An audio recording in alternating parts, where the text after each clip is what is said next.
മോളെ പ്രേമിക്കാൻ നടക്കുന്ന അവസ്ഥ. ഇങ്ങനെ പൈസക്കാരെ മോളെ പ്രേമിക്കാൻ നടന്ന ഒരു ബില്യണറിൻ്റെ മോളെ കിട്ടിയ അവസ്ഥയിലായിരുന്നു തിരുവനന്തപുരത്ത് ശശി തരൂരിനെ കിട്ടിയ സമയത്ത്. പക്ഷേ ഈ ശശി തരൂർ ഇവിടെ MP ആയി 2 വർഷം കഴിഞ്ഞപ്പോഴാണ് ഇവിടെയുള്ള തിരുവനന്തപുരത്തുകാർക്ക് മനസ്സിലായത് പട്ടാഭിഷേകത്തിലെ ജയറാം അമ്മാവൻ്റെ സ്വത്ത് ഏറ്റെടുക്കാൻ പോകുന്നില്ലേ, ഈ പിന്നെ മൊത്തം ജപ്തി പാപ്പരായി പോയിരുന്നു അദ്ദേഹം. ഒരു ആനേനും കിട്ടിയ ആന ബാധ്യതയായി. ആ അവസ്ഥയിലാണ് ഏതാണ്ട് ഇപ്പോൾ ശശി തരൂരിൻ്റെ അവസ്ഥ. മുമ്പ് വലിയ വിഷയപൗരൊന്നും ഇമേജൊക്കെ ഉണ്ട്, പക്ഷേ ആ രീതിയിലുള്ള ആ രീതിയിൽ ഭീകരമായിട്ടൊന്നും ഡെലിവറി ചെയ്തിട്ടില്ല. ഈ 19 ജയിക്കാൻ ഞാനതാ പറഞ്ഞത്. ഇപ്പം പൈസക്കാരൻ്റെ മോളെ കലാവധി നമ്മൾ വാടക വീടൊക്കെ ആണെങ്കിൽ നല്ല വീടാന്നൊക്കെ വിചാരിക്കും. പക്ഷേ കുറച്ച് കഴിയുമ്പോൾ ഈ വീട് ബാങ്കുകാരെടുത്തുണ്ടു, കാറ് ബാങ്കുകാരെടുത്തുണ്ടു. അവസാനം ഈ പൈസക്കാരുടെ കുടുംബത്തിൽ തന്നെ ഈ പാവപ്പെട്ട എന്താണ് ജയറാമിനെ പോലുള്ള ക്യാരക്ടർ അല്ലെങ്കിൽ ദിലീപിൻ്റെ സിംഗാരവേല ക്യാരക്ടർ നോക്കേണ്ട അവസ്ഥയാണ്. അതാണ് ശശി തരൂരിൻ്റെ അവസ്ഥ. ആ സമയത്താണ് ഈ ഇദ്ദേഹം വരുന്നത്. ആരാണ് നമ്മുടെ രാജീവ്. നിങ്ങൾ ഞാൻ സത്യത്തിൽ വിചാരിച്ച പോലെ ശക്തമായ മത്സരം ഉണ്ടാവില്ല, പക്ഷേ അങ്ങനെ പോസ്റ്ററൊക്കെ ഉള്ള പുരോഗതി എന്നുള്ള വാക്കാണ്. എല്ലാവരും ഈ വികസനം എന്ന് പറയുമ്പോൾ അങ്ങനെ പുരോഗതി എന്നുള്ള വാക്കാണ്. ഇത് പണ്ട് ഞങ്ങളൊക്കെ ഉപയോഗിച്ചുകൊണ്ടിരുന്ന വാക്കാണ്. എന്ന് വെച്ചാൽ 7 വർഷത്തേക്ക് ഇരുന്ന ആളുകൾ അത് വിചാരിച്ചിട്ട് അസ്കറിൻ്റെ വിഷമമാണ്. ഞാനിപ്പോൾ രാഷ്ട്രീയ നിരീക്ഷകനായിട്ടാണ് ഇരിക്കുന്നത്, പണ്ടത്തെ കാര്യം വന്നത്.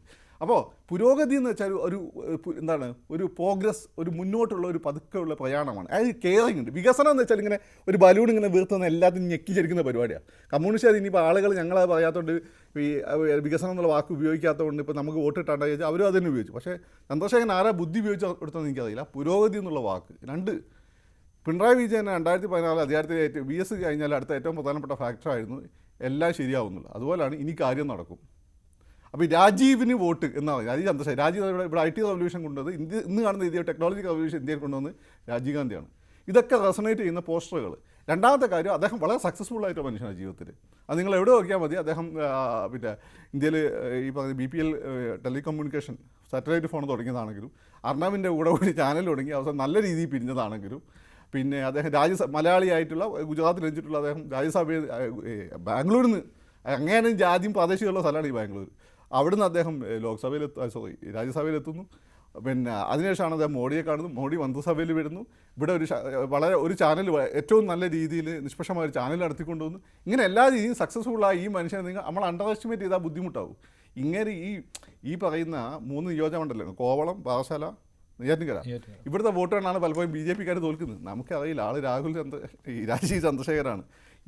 അവിടുത്തെ ഈ വോട്ട് ഈ BJPക്കെതിരെ വരുന്ന BJP സ്ഥാനാർത്ഥിക്കെതിരെ വരുന്ന വോട്ടുകൾ ഫിറ്റ് ചെയ്യുന്ന രീതിയിലോ അതിനെ ഹാൻഡിൽ ചെയ്യുന്ന രീതിയിലോ എന്തെങ്കിലും ഓപ്പറേഷൻ മൂപ്പർ നടത്തിയിട്ടോ നമുക്കറിയില്ല. അങ്ങനെ നമ്മൾ ഈ പറയുമ്പോൾ പല ആളുകളെ പോലെ ഊതി വീർപ്പിച്ച ഒരു ബുദ്ധിരാക്ഷസനല്ല, അങ്ങനെ റിയൽ ബുദ്ധിരാക്ഷസനാണ്. അതാണ് ശരി. എന്തായാലും തിരുവനന്തപുരത്ത് ഈ 4 മണ്ഡലങ്ങളിൽ മുന്നിട്ട് നിൽക്കുമ്പോഴും BJP അടുത്ത 3 മണ്ഡലങ്ങളിൽ 3ാം സ്ഥാനത്തേക്കായി പോകുന്ന കാഴ്ചയാണ്. അതാണ് കഴിഞ്ഞ 2 തെരഞ്ഞെടുപ്പുകളിലും സംഭവിച്ചത്. ശ്രീ പണിക്കർ, ഇന്നത്തെ ഒരു കമൻറ്റ്, അത് ശ്രീ ശശി തരൂറിൻ്റെ കമൻറ്റാണ്. അദ്ദേഹം പറഞ്ഞത് നമുക്ക് 2 രീതിയിൽ അത് ചിന്തിക്കേണ്ടി വരും. അത് തമാശയായിട്ടും വേണമെങ്കിൽ എടുക്കാം. അദ്ദേഹം പറഞ്ഞത് ഇപ്പോൾ LDFകാർ പാർലമെൻറ്റിൽ പോയിട്ട് ഇത്തവണ വലിയ പ്രയോജനമൊന്നുമില്ല, അതുകൊണ്ട് എന്തിനാണ് തിരുവനന്തപുരത്ത് നിന്ന് ഒരു LDFകാരനെ ജയിപ്പിച്ചു വിടുന്നത് എന്നാണ്. അപ്പോൾ തിരിച്ച് ചോദിക്കാം, കോൺഗ്രസ്സുകാർ പോയിട്ട് എന്ത് പ്രയോജനമെന്ന് തിരിച്ചു ചോദിച്ചാൽ തരൂർ എന്ത് പറയുമെന്നറിയില്ല. ശരി, ശ്രീ പണിക്കർ, ഞാനത് ഭംഗേന്ദ്രയാണ് പറഞ്ഞു എന്നേ ഉള്ളൂ. അല്ല, എങ്കിൽ പോലും ഇപ്പോൾ നമ്മൾ നോക്കിക്കഴിഞ്ഞാൽ നിലവിലത്തെ ഒരു രാഷ്ട്രീയ സാഹചര്യത്തിൽ LDF ജയിച്ചാലും കേരളത്തിലുള്ള കോൺഗ്രസ് ജയിച്ചാലും കേന്ദ്രത്തിലൊരു സർക്കാർ ഉണ്ടാക്കാനുള്ള റിയലിസ്റ്റിക് ആയിട്ടുള്ള ഒരു സാധ്യത ഇല്ലാത്തത് കൊണ്ട് മഞ്ജുഷ പറഞ്ഞ 2ാമത്തെ ചോദ്യം തിരിച്ച് ശ്രീ തരൂരിനോട് ചോദിക്കുന്ന ചോദ്യവും പ്രസക്തമാണ്. പക്ഷേ എങ്കിൽ കൂടിയും BJP ഇതര കക്ഷി, ആ ഒരു ഗ്രൂപ്പ് ഇന്ത്യ അലയൻസ് എന്ന് പറയുന്നതിനെ നയിക്കുന്നത് കോൺഗ്രസ് ആണ് എന്ന് സാമാന്യമായിട്ടുള്ള ഒരു അർത്ഥത്തിൽ നമ്മൾ എടുത്തു കഴിഞ്ഞാൽ ഇവിടെ നിന്ന് ജയിപ്പിച്ചു വിടുന്ന ഇപ്പോൾ 20 സീറ്റുകളും ഇപ്പോൾ LDFോ UDFോ ആണ് കേരളത്തിൽ നിന്ന് ജയിക്കുന്നത് എന്ന് കരുതിയാൽ പോലും ആ 20 സീറ്റുകളും എന്ന് പറയുന്നത് BJP ഇതര സീറ്റുകളാണ്. അപ്പോൾ ഒന്നുകിൽ ഒറ്റയ്ക്ക് പ്രതിപക്ഷത്തിരിക്കാൻ, അല്ലെങ്കിൽ ഇന്ത്യ അലയൻസിന് ഏതെങ്കിലും ഒരു ഭാഗ്യത്തിൽ അധികാരം കിട്ടുകയാണെങ്കിൽ ഭരണപക്ഷത്തിരിക്കുന്നതിന് വേണ്ടിയിട്ടാണ്. എങ്കിൽ പിന്നെ നേരിട്ട് കോൺഗ്രസിന് കൊടുത്താൽ മതിയല്ലോ. നമ്മളിപ്പോൾ രാജേഷിന് കുറച്ച് പണം കൊടുക്കുന്നതിന് സുമേഷിൻ്റെ കയ്യിൽ കൊടുത്തു വിടേണ്ടുന്ന ആവശ്യമില്ല, നേരിട്ട് രാജേഷിന് കൊടുത്താൽ മതി എന്ന് പറയുന്നത് പോലെ നേരിട്ട് ആൾക്കാർക്ക് കോൺഗ്രസിന് വോട്ട് ചെയ്യാം. CPM വഴി വോട്ട് ചെയ്യേണ്ടുന്ന കാര്യമില്ല. കാരണം എന്തൊരു തീരുമാനം നയപരമായിട്ട് എടുക്കുകയാണെങ്കിലും അവിടെ ഇരുന്നിട്ട് കോൺഗ്രസ് കൈപ്പൊക്കുന്നതിനൊപ്പം മറ്റേ ബെഞ്ചിലേക്ക് നോക്കിയിട്ട് അല്ലെങ്കിൽ പിറയിലത്തെ ബെഞ്ചിലേക്ക് നോക്കിയിട്ട് CPM-കാരനും ഒപ്പം കൈപ്പൊക്കുന്നുണ്ടോ എന്നുള്ള ഒരു ആശയക്കുഴപ്പം ഉണ്ടാക്കുന്നതിൻ്റെ കാര്യമില്ലല്ലോ. അപ്പം നേരിട്ട് മൂക്കിൽ പിടിക്കുന്നതാണ് കുറച്ചുകൂടി നല്ലത് എന്നതുകൊണ്ട് ശശി തരൂരിൻ്റെ ആ ചോദ്യമാണ് കൂടുതൽ പ്രസക്തമെന്നാണ് എനിക്ക് തോന്നുന്നത്. ചർച്ച നടന്നുകൊണ്ടിരിക്കെ വാട്സപ്പിൽ താങ്കൾ പറയുകയുണ്ടായി, ഫക്രുദ്ദീൻ അലി പറയുകയുണ്ടായി, തിരുവനന്തപുരത്ത് ഈ തീരദേശ മേഖലകളിൽ ശശി തരൂരിന് സ്ഥിരമായിട്ട് മുന്നേറ്റം ഉണ്ടാക്കാൻ കഴിയുന്നുണ്ട്. അവിടെയാണ് BJP-യുടെ ദുർബലമായ സാന്നിധ്യമുള്ളത്, അല്ലെ? അവിടെയാണ് BJP 3-ാം സ്ഥാനത്തേക്ക് പോയിക്കൊണ്ടിരിക്കുന്നത്. ഇപ്പോൾ ഈ ചില തന്ത്രപരമായ സമീപനങ്ങൾ അല്ലെങ്കിൽ എങ്ങനെ അത് പിടിച്ചെടുക്കാൻ കഴിയുമെന്ന് രാജീവ് ചന്ദ്രശേഖർ കണക്ക് കൂട്ടുകയും അതനുസരിച്ചുള്ള പ്രവർത്തനം നടത്തുകയും ചെയ്യുന്നുണ്ട് എന്ന് താങ്കൾ പറയുകയുണ്ടായി. അതിന് ഏറ്റവും ഒരു പുതിയ ഉദാഹരണമാണ് ഈ പൊഴിയൂർ എന്ന സ്ഥലത്ത് അതൊരു പ്രശ്നമായിരുന്നു, അല്ലെ? ഈ ഹാർബർ, പുലിമുട്ട്, ഇതൊക്കെ വർഷങ്ങൾ നീണ്ട ആവശ്യമാണ്. അതിനുവേണ്ടി കേന്ദ്രം നടപടി തുടങ്ങി. അതിൻ്റെ ആ കേന്ദ്രത്തിൻ്റെ ഉത്തരവ് തന്നെ അദ്ദേഹം പങ്കുവെക്കുകയാണ്. അദ്ദേഹം ഇപ്പോൾ ആ പ്രചാരണം തുടങ്ങിക്കഴിഞ്ഞു. അതിൽ ഈ പറയുന്ന ടാഗ് ലൈൻ ഉണ്ടല്ലോ, അത് വളരെ ഇമ്പോർട്ടൻ്റ് ആണ്, അല്ലേ? ഇനി എന്തെങ്കിലും നടക്കും, അല്ലേ? ഇനി അത് തന്നെ ഇനി കാര്യം നടക്കും. അങ്ങനെ ഒരു ടാഗ് ലൈൻ തന്നെ തിരുവനന്തപുരത്ത് ഇറങ്ങിക്കഴിഞ്ഞു. പിന്നെ ഞാൻ പറയുന്നത് ചെയ്യും, ചെയ്യുന്നത് പറയും. ഈ രീതിയിൽ എന്താണോ 2016-ലും 2019-ലും LDF ടാഗ് ലൈൻ കൊണ്ടുവന്നത്, അതിന് കിടപിടിക്കുന്ന രീതിയിലുള്ള ടാഗ് ലൈനുമായിട്ടാണ് BJP തിരുവനന്തപുരത്ത് ഇറങ്ങിയിരിക്കുന്നതും അതിനനുസരിച്ചുള്ള തന്ത്രങ്ങൾ ആസൂത്രണം ചെയ്യുന്നതും. അതുകൊണ്ടാണ് തലസ്ഥാനത്ത് ഇരുന്നുകൊണ്ട് ഇങ്ങനെ ഫക്രുദ്ദീൻ ഇത്തരം ഒരു നിരീക്ഷണം നടത്തിയതും. ശ്രീ ഹസ്ഗർ, താങ്കളുടെ കൂടി നിരീക്ഷണം ഇക്കാര്യത്തിൽ? അല്ല, തിരുവനന്തപുരം മണ്ഡലത്തെ സംബന്ധിച്ചിടത്തോളം ശ്രീ രാജീവ് ചന്ദ്രശേഖറിന് എത്രത്തോളം സ്വാധീനം ചെലുത്താൻ കഴിയും എന്ന് എനിക്ക് സംശയമുണ്ട്. കഴിഞ്ഞ വർഷം ലഭിച്ച ആ 3 ലക്ഷം വോട്ട് എന്ന് പറയുന്ന ഒരു മാജിക്കൽ നമ്പർ തന്നെയായിരുന്നു BJP സംബന്ധിച്ചിടത്തോളം. പക്ഷെ കഴിഞ്ഞ തദ്ദേശ സ്വയംഭരണ സ്ഥാപനങ്ങളിലേക്ക് തെരഞ്ഞെടുപ്പുകളിൽ വലിയ വ്യത്യാസം വന്നില്ല, ചെറിയ വ്യത്യാസമേ വന്നുള്ളൂ. കഴിഞ്ഞ തവണ 1 ലക്ഷം വോട്ടുകൾക്ക് 2-ാം സ്ഥാനത്തായിരുന്നുവെങ്കിൽ 2014-ൽ 14,000 വോട്ടായിരുന്നു. പക്ഷേ വോട്ട് എണ്ണത്തിന്റെ കാര്യത്തിൽ ചെറിയൊരു വ്യത്യാസം മാത്രമേ വന്നിട്ടുള്ളൂ, അല്ലേ? അതെ. പക്ഷേ തദ്ദേശ സ്വയംഭരണ സ്ഥാപനങ്ങളിലേക്കുള്ള തെരഞ്ഞെടുപ്പിൽ കഴിഞ്ഞ തിരുവനന്തപുരം കോർപ്പറേഷനിലും മറ്റ് സ്ഥലത്തും നടന്ന തദ്ദേശ സ്വയംഭരണ സ്ഥാപനങ്ങളിലെ തെരഞ്ഞെടുപ്പുകളിൽ BJP-യുടെ സിറ്റിംഗ് സീറ്റുകൾ നഷ്ടപ്പെട്ടു എന്നുള്ളത് പ്രാദേശികമായിട്ടുള്ള ഒരു പരാജയം.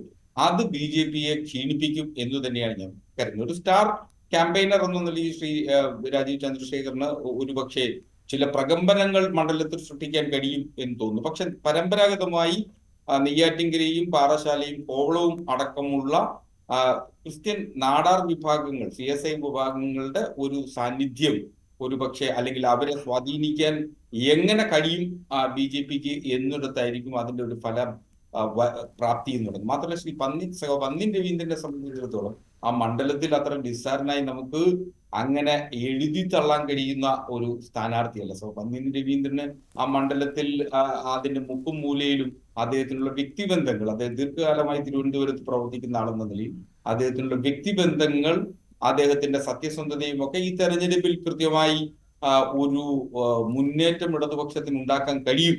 അതൊരു വെല്ലുവിളിയായി തന്നെയായിരിക്കും വരാൻ പോകുന്ന തെരഞ്ഞെടുപ്പ് ഘട്ടങ്ങളിൽ ഉണ്ടാവുക. അല്ലാതെ ശ്രീ രാജീവ് ചന്ദ്രശേഖർ അങ്ങ് മറികടക്കും എന്നൊന്നും എനിക്ക് ഒരു ഘട്ടത്തിലും തിരുവനന്തപുരത്തെ സംബന്ധിച്ച് തോന്നുന്നില്ല. നേരത്തെ ഈ തരൂരിനെ മടുത്ത ഒരു തിരുവനന്തപുരമാണെന്നാണ് ഇപ്പോൾ ശ്രീ ഫക്രുദ്ദീൻ അലി ഇവിടെ നിരീക്ഷണം നടത്തിയിരിക്കുന്നത്.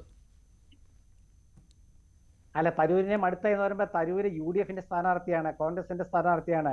ഈ തരൂര് AICC പ്രസിഡന്റ് സ്ഥാനത്തേക്ക് തിരഞ്ഞെടുക്കപ്പെടാൻ സ്ഥാനാർത്ഥിയായിട്ട് മത്സരിക്കാൻ നിന്നപ്പോഴും അദ്ദേഹം ഒരു പര്യടനം നടത്തിയപ്പോഴും ശശി തരൂരിനെ കുറിച്ച് എത്ര പുകഴ്ത്തലാണ് നമ്മൾ കേട്ടത്. അന്ന് പറഞ്ഞു കോൺഗ്രസ്സുകാർ, എന്ത് ഈ പുകഴ്ത്തൽ ഈ തെരഞ്ഞെടുപ്പ് കാലത്തും വേണമെന്ന്. അപ്പൊ ഇപ്പോൾ പറയണം, ആ തരൂര് തന്നെ ഇപ്പോഴും മത്സരിക്കുന്നത്. ശ്രീകുമാർ ഏട്ടനെ പോലുള്ള ആൾക്കാരാണ് തരൂർ. ഇന്ന് തരൂരിനോട് സ്നേഹമായി, അല്ലേ? ഇന്ന് തരൂരിനോട് നമ്മൾ ഒന്നിച്ച് ചർച്ചകളിൽ പങ്കെടുത്തിരുന്നപ്പോൾ ഞാൻ തരൂരിനെ പ്ലീസ് ഒരു മിനിറ്റ്, ഞാൻ പറയാം എനിക്കതിൽ വ്യക്തമായ രാഷ്ട്രീയമുണ്ട്, ഞാൻ പറയാം. അന്ന് ശശി തരൂരിനെ എടുത്തത് AICC-യുടെ നിലപാടുകൾക്കും KPCC നിലപാടുകൾക്കും അത് സംഘടനാപരമായ കാര്യമാണ്. ആ സംഘടനാപരമായ ചട്ടക്കൂടിൽ നിന്നുകൊണ്ടേ ശശി തരൂർ പോകാവൂ എന്നാണ് ഞാൻ പറഞ്ഞത്. ശശി തരൂരിനെ സംഘടനാപരമായ ചട്ടക്കൂടിൽ നിൽക്കാത്ത ശശി തരൂരിനെ ഞാൻ രൂക്ഷമായി വിമർശിച്ചിട്ടുണ്ട്. അതിൽ ഞാൻ പിൻവാങ്ങിയിട്ടുമില്ല.